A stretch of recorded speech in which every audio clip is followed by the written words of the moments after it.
இந்த ஆடிக்கு நம்ம சென்னை சில்க்ஸ்ல up to 50% off combo offer, uniform sari collections எல்லாம் சேர்ந்து சேவிங்ஸும் பிளாஸ்ட், கலெக்ஷன்ஸும் பிளாஸ்ட். நம்ம தி சென்னை சில்க்ஸ். தமிழ்நாட்டுல எல்லாமே சேஞ்ச் ஆயிடுச்சு. உங்க நகையையும் சேஞ்ச் பண்ணுங்க. உங்க பழைய நகைக்கு கிராமுக்கு 150 ரூபாய் கூடுதலா வாங்கி புது நகை எடுத்துக்கோங்க. அதே கம்மி சேதாரம் தான் உங்க லலிதால மட்டும்தான். ஹாலிடேஸ்னாலே அது நம்ம ஜிடி ஹாலிடேஸ் தான். GT Holidays, South India's #1 travel brand. You know you are special when you're with GT Holidays. தாவேக ஆட்சி அமைந்தவுடன் மே 13 அன்று காவல்துறையில் மிகவும் சக்தி வாய்ந்த உளவுத்துறை ஐஜியாக நியமிக்கப்பட்டார் அஸ்ரா கார்க். 2 மாதங்கள் முழுமையாக பணி நிறைவு பெறாத நிலையில் மத்திய அரசின் உளவு அமைப்பான ராவில் சேருவதற்கு விருப்பம் தெரிவித்து மத்திய அரசுக்கு கடிதம் எழுதியிருக்கிறார் தமிழக உளவுத்துறை ஐஜியான அஸ்ரா கார்க். அதிகாரமிக்க பதவியினை வகித்து வரும் மாநில பணியிலிருந்து ஏன் மத்திய பணிக்கு அவசரமாக செல்ல வேண்டும்? மக்கள் நலன் சார்ந்து மாநில அரசு எடுக்கும் அனைத்து நடவடிக்கைகளுக்கும் உளவுத்துறையின் பணி இன்றியமையாதது. முதல்வரின் நம்பிக்கைக்குரியவைகளில் ஒன்றான உளவுத்துறையில் இந்த அதிகாரி வந்தால்தான் புதிதாக பொறுப்பேற்றுள்ள தாவேக அரசு நிம்மதியாக இருக்கும் என வடக்கு மண்டல ஐஜியாக பணியாற்றி வந்த அஸ்ரா கார்க்கை அழைத்து உளவுத்துறையின் ஐஜியாக நியமித்தது தாவேக அரசு. அஸ்ரா கார்க்கின் நியமன விவரம் தெரிந்த அனைத்து அதிகாரிகளுக்கும் மகிழ்ச்சியை தந்த வேளையில் எதிர்பார்த்தது போல மக்களுக்கும் காவல்துறைக்கும் இடையே இணக்கத்தை உருவாக்கி உளவுத்துறையில் சீர்திருத்தங்களை கொண்டு வந்தார் அஸ்ரா கார்க். அதுபோல் இந்தந்த பணிகளுக்கு இந்தந்த அதிகாரிகள் வந்தால் நன்றாக இருக்கும் என சில அதிகாரிகளின் பெயர்களை முன்மொழிந்திருக்கிறார் அவர்.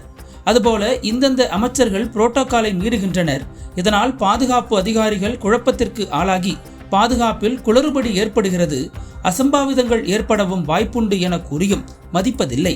இதனை முதல்வரின் கவனத்திற்கு கொண்டு செல்ல முயன்றால் அது நேரடியாக முதல்வருக்கு செல்வதில்லை. ஏன் அரசிற்கு தேவையான அத்தியாவசியமான ரகசியங்களை கூட முதல்வருக்கு நேரடியாக சொல்ல முடிவதில்லை. இந்த அரசிற்கு சம்பந்தமில்லாத குறிப்பிட்ட சிலரின் ஆதிக்கம் மட்டுமே அரசில் உள்ளது. இதனை வைத்துக்கொண்டு எப்படி பணி செய்வது என உளவுத்துறைக்கும் முதல்வருக்கும் இடையேயான இடைவெளி குறித்து பேசினார் கடலோர மாவட்டத்தினைச் சேர்ந்த உளவுத்துறை அதிகாரி ஒருவர். சமீபத்தில் சம்பந்தப்பட்ட காவல் நிலைய எல்லைக்கு மாவட்ட நிர்வாகத்திற்கு எந்தவித முன்னறிவிப்பும் கொடுக்காமல் கரகாட்டம், ஆடல் பாடல் கலை நிகழ்ச்சிக்கு சென்றிருக்கிறார் அமைச்சர் ஒருவர்.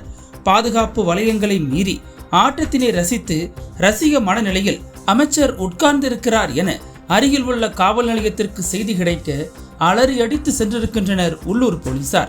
அமைச்சர் மக்களோடு மக்களாக இருக்கட்டும், யார் வேண்டாம் என்றது, இங்கு வருகிறேன் என முன்னரே கூறினால் என்ன?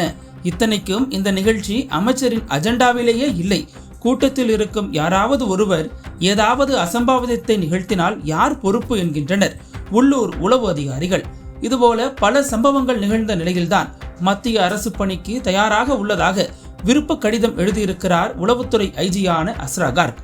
உளவுத்துறை ஐஜி அலுவலகத்தில் பணியாற்றும் ஆய்வாளர் ஒருவரோ உளவுத்துறையின் குறிப்புகள் முதல்வருக்கு நேரடியாக செல்வதில்லை. இதில் அமைச்சர்களை பற்றியும் முதலமைச்சரின் பெயரை கூறிக்கொண்டும் ஆட்டம் போடும் நபர்கள் குறித்தும் எழுதப்பட்டிருக்கும். முதல்வர்தான் படிக்க வேண்டும். சீலிடப்பட்ட அந்த கவர்கள் அரசிற்கு சம்பந்தமில்லாத ஆட்களால் பிரிக்கப்பட்டு அதன் மூலம் நடவடிக்கை எடுக்கப்படுகிறது. அதுபோல பிரச்சனைக்குரிய சில IPS அதிகாரிகள் சிலரை குறிப்பிட்ட பொறுப்புகளுக்கு வேண்டாம் என்று பரிந்துரைத்தும் சாமி மற்றும் கலையானவர்களால் பதவிக்கு கொண்டு வரப்படுகிறார்கள். அல்லிப்பூவை அல்லிப்பூ என்றுதான் கூற வேண்டும், அது தாமரைப்பூ என கூறக்கூடாது. இதுநாள் வரை நமக்கு எந்த பிரச்சனையும் இல்லை.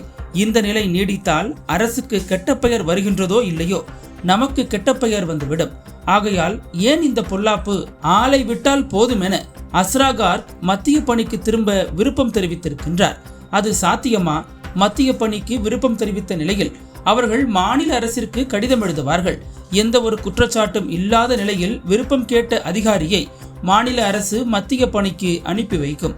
சில வேளைகளில் ஆனுவல் கான்பிடென்ஷியல் ரிப்போர்ட்டை காரணமாக காட்டி நிறுத்தி வைக்கும். மேற்கு வங்க முதல்வராக மம்தா பானர்ஜி பதவியில் இருந்த 5 ஆண்டுகளில் ஒரு IPS அதிகாரியை மத்திய பணிக்கு அனுப்பவில்லை என்பது முன்னுதாரணம். ஆனால் அஸ்ரா கார்க் விஷயத்தில் எப்படி நடந்து கொள்ள இருக்கிறது தாவேக அரசு என்பதுதான் $1 மில்லியன் கேள்வி. இதுபோல இதற்கு முன்னதாக 2018 சட்டமன்ற செயலாளராக நியமிக்கப்பட்டு வருகிற நவம்பர் 30 வரை பணிக்காலம் உள்ள சட்டசபை செயலாளர் சீனிவாசன் கடந்த ஜூன் 2 அன்று விலகியது குறிப்பிடத்தக்கது. சட்டப்பேரவையில் மினி கேபினெட் என கூறப்படும் மதிப்பீட்டு குழு, பொது கணக்கு குழு மற்றும் பொது நிறுவனங்கள் குழு முக்கியமானவை. இதனை நிர்வகிப்பதில் சட்டமன்ற செயலாளரின் பணி முக்கியமானது. அதுபோக இந்த உறுப்பினர்கள் இந்த கேள்விகளை கேட்க உள்ளார்கள் என கேள்விக்கான பதிலை தயாரித்து சம்பந்தப்பட்ட துறை அமைச்சருக்கு வழங்குவது சட்டமன்ற செயலாளர் தலைமையிலான குழுவின் இன்றியமையாத பணி. இவரது ராஜினாமாவிற்கு முக்கியமான காரணம் அமைச்சர் ஆதவ் அர்ஜுனா மற்றும் கீர்த்தனா ஆகியோர்களே. கீர்த்தனா அமைச்சராக பதவியேற்க வந்த பொழுது வெற்றி பெற்ற சான்றிதழ் இல்லையெனில் பதவியேற்க முடியாது என அனுப்பி வைத்ததும் இவரே. இதனால் கோபமடைந்த ஆதவ் அர்ஜுனா மற்றும் கீர்த்தனா இவரை ஒருமையில் பேசி அசிங்கப்படுத்த அவமானம் தாங்காமல் ராஜினாமா செய்தார் சட்டசபை செயலாளர் சீனிவாசன் என்கின்றனர் விவரம் அறிந்தவர்கள். இருக்கின்ற நல்ல ஆபீசர்களை எல்லாம் துரைத்துவிட்டு என்ன செய்ய காத்திருக்கிறது தாவேக அரசு? நக்கீரன் டிவிக்கு சப்ஸ்கிரைப் செய்யுங்கள். உங்கள் ஆதரவே எங்கள் பலம். ஆசிரியர்களுக்கு நண்பனாகவும் மாணவர்களுக்கு ஆசானாகவும் திகழும் தேர்வு வழிகாட்டி.